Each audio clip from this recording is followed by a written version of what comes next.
Assalamualaikum warahmatullahi wabarakatuh. Bertemu lagi dengan saya, Kaina Septi, NPM 50258, kelas 4B. Dengan mata kuliah telah kurikulum dengan dosen pengampu Bapak Tio Gusti Satria, Magister Pendidikan. Hari ini kita akan membahas tentang pengembangan kurikulum 2013, kurikulum darurat, dan kurikulum paradigma baru. Namun, sebelum kita masuk ke inti materi, kita akan mengetahui terlebih dahulu pengertian kurikulum 2013, kurikulum darurat, dan kurikulum paradigma baru. Kurikulum 2013 adalah kurikulum yang berlaku dalam sistem pendidikan di Indonesia. Kurikulum ini merupakan kurikulum tetap diterapkan oleh pemerintah untuk menggantikan kurikulum 2006, atau yang sering disebut sebagai kurikulum tingkat satuan pendidikan, yang telah berlaku selama kurang lebih 6 tahun. Kurikulum 2013 masuk dalam masa percobaannya pada tahun 2013 dengan menjadikan beberapa sekolah menjadi sekolah rintisan. Yang kedua, kurikulum darurat atau dalam kondisi khusus, yang disiapkan oleh Kemendikbud merupakan penyederhanaan dari kurikulum nasional. Pada kurikulum tersebut dilakukan pengurangan kompetensi dasar untuk setiap mata pelajaran, sehingga guru dan siswa dapat berfokus pada kompetensi esensial dan kompetensi prasyarat untuk kelanjutan pembelajaran di tingkat selanjutnya. Yang ketiga, kurikulum paradigma baru. Kurikulum paradigma baru sebagai penyempurnaan dari KTSP 2013 ini akan diberlakukan secara terbatas dan bertahap melalui proses sekolah, penggerak, dan pada akhirnya akan diterapkan pada setiap satuan pendidikan yang ada di Indonesia. Berdasarkan penuturannya, sekolah tidak akan dipaksa untuk menerapkan kurikulum tersebut. Implementasi kurikulum baru ini akan memaksakan sekolah tetap dapat memilih kurikulum baru atau masih ingin memakai kurikulum yang sekarang ini. Materi yang selanjutnya yaitu dasar pertimbangan pengembangan kurikulum 2013, kurikulum darurat, dan kurikulum paradigma baru. Yang pertama, dasar pertimbangan kurikulum 2013. Kurikulum 2013 diimplementasikan secara terbatas pada sekolah perintis, yakni pada kelas 1 dan kelas 4 untuk tingkat sekolah dasar, kelas 7 untuk SMP, dan kelas 10 untuk jenjang SMA atau SMK. Sedangkan pada tahun 2014, kurikulum 2013 sudah diterapkan di kelas 1, 2, 4, dan 5. Sedangkan untuk SMP kelas 7 dan 8, dan SMA kelas 10 dan 11. Jumlah sekolah yang menjadi sekolah perintis adalah sebanyak 6.326 sekolah tersebar di seluruh provinsi di Indonesia. Kurikulum 2013 memiliki 4 aspek penilaian, yaitu aspek pengetahuan, aspek keterampilan, aspek sikap, dan perilaku. Di dalam kurikulum 2013, terutama di dalam materi pembelajaran terdapat materi yang dirampingkan dan materi yang ditambahkan. Materi yang dirampingkan terlihat ada di materi bahasa Indonesia, IPS, PPKN, dan sebagainya, sedangkan materi yang ditambahkan adalah materi matematika. Berdasarkan Peraturan Menteri Pendidikan dan Kebudayaan Anies Baswedan Nomor 60 Tahun 2014 tanggal 11 Desember 2014, pelaksanaan kurikulum 2013 dihentikan dan sekolah-sekolah untuk sementara kembali menggunakan kurikulum tingkat satuan pendidikan, kecuali bagi satuan pendidikan dasar dan menengah yang sudah melaksanakan selama 3 semester, satuan pendidikan usia dini, dan satuan pendidikan khusus. Yang kedua, dasar pertimbangan kurikulum darurat.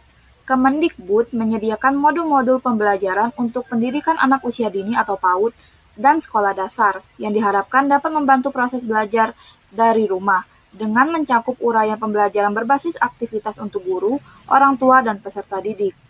Modul belajar PAUD dijalankan dengan prinsip bermain adalah belajar. Proses pembelajaran terjadi saat anak bermain serta melakukan kegiatan sehari-hari. Sementara itu, untuk jenjang pendidikan SD, modul belajar mencakup rencana pembelajaran yang mudah dilakukan secara mandiri oleh pendamping baik orang tua maupun wali. Yang ketiga, dasar pertimbangan kurikulum paradigma baru. Yang pertama, struktur kurikulum. Profil Pelajar Pancasila atau PPP menjadi acuan dalam pengembangan standar isi, standar proses, dan standar penilaian atau struktur kurikulum, capaian pembelajaran atau CP, prinsip pembelajaran, dan asesmen pembelajaran. Secara umum, struktur kurikulum paradigma baru terdiri dari kegiatan intrakurikuler berupa pembelajaran tatap muka bersama guru dan kegiatan proyek.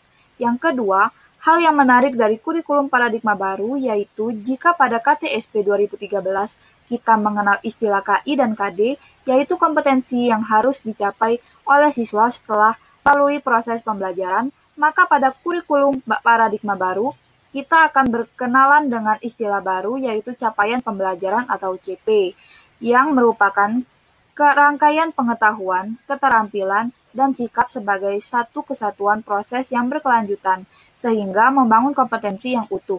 Yang ketiga, pelaksanaan proses pembelajaran dengan pendekatan tematik, yang selama ini hanya dilakukan pada jenjang SD saja. Pada kurikulum baru diperbolehkan untuk dilakukan pada jenjang pendidikan lainnya. Yang keempat, jika dilihat dari jumlah jam pelajaran, kurikulum paradigma baru tidak menetapkan jumlah jam pelajaran per minggu, seperti yang selama ini berlaku pada KTSP 2013. Akan tetapi, jumlah jam pembelajaran pada kurikulum paradigma baru ditetapkan per tahun. Yang kelima, untuk mata pelajaran Teknologi Informasi dan Komunikasi atau TIK, yang pada KTSP 2013 dihilangkan, maka pada kurikulum paradigma baru, mata pelajaran ini akan dikembalikan dengan nama baru yaitu Informatika dan akan diajarkan mulai dari jenjang SMP. Materi berikutnya yaitu Rasiologis Pengembangan Kurikulum 2013, Kurikulum Darurat dan Kurikulum Paradigma Baru. Yang pertama, Rasiologis Pengembangan Kurikulum 2013. Rasiologis pengembangan kurikulum 2013 menuntut kurikulum untuk memperhatikan dan mempertimbangkan aspek-aspek peserta didik dalam pelaksanaan kurikulum, sehingga nantinya pada saat pelaksanaan kurikulum, apa yang menjadi tujuan kurikulum akan tercapai secara optimal. Yang kedua, rasiologis kurikulum darurat. Rasiologis pengembangan kurikulum darurat muncul sebagai jawaban atas keterbatasan dalam proses belajar mengajar di tengah pandemi COVID-19. Yang ketiga, rasiologis pengembangan kurikulum paradigma baru. Rasiologis pengembangan kurikulum paradigma baru dalam proses pelaksanaan pembelajaran satuan pendidikan tidak terbatas pada satu pendekatan saja. Berbeda dengan kurikulum 2013 yang hanya menggunakan pendekatan saintifik satuan pendidikan, dapat menggunakan pendidikan berbasis mata pelajaran, tematik, inquiry, kolaborasi mata pelajaran, maupun panduan sesuai dengan peraturan menteri. Elemen kurikulum 2013. Di dalam kurikulum 2013, hanya ada 4 elemen perubahan yang mendasar, yaitu standar kompetensi lulusan atau SKL, standar proses, standar isi, dan standar penilaian. Untuk elemen SKL, semua jenjang pendidikan mulai dari SD sampai dengan SMA atau SMK menuntut adanya peningkatan dan keseimbangan soft skill dan hard skill, yang meliputi aspek kompetensi sikap atau affective attitude, keterampilan atau psikomotorik, dan pengetahuan kognitif.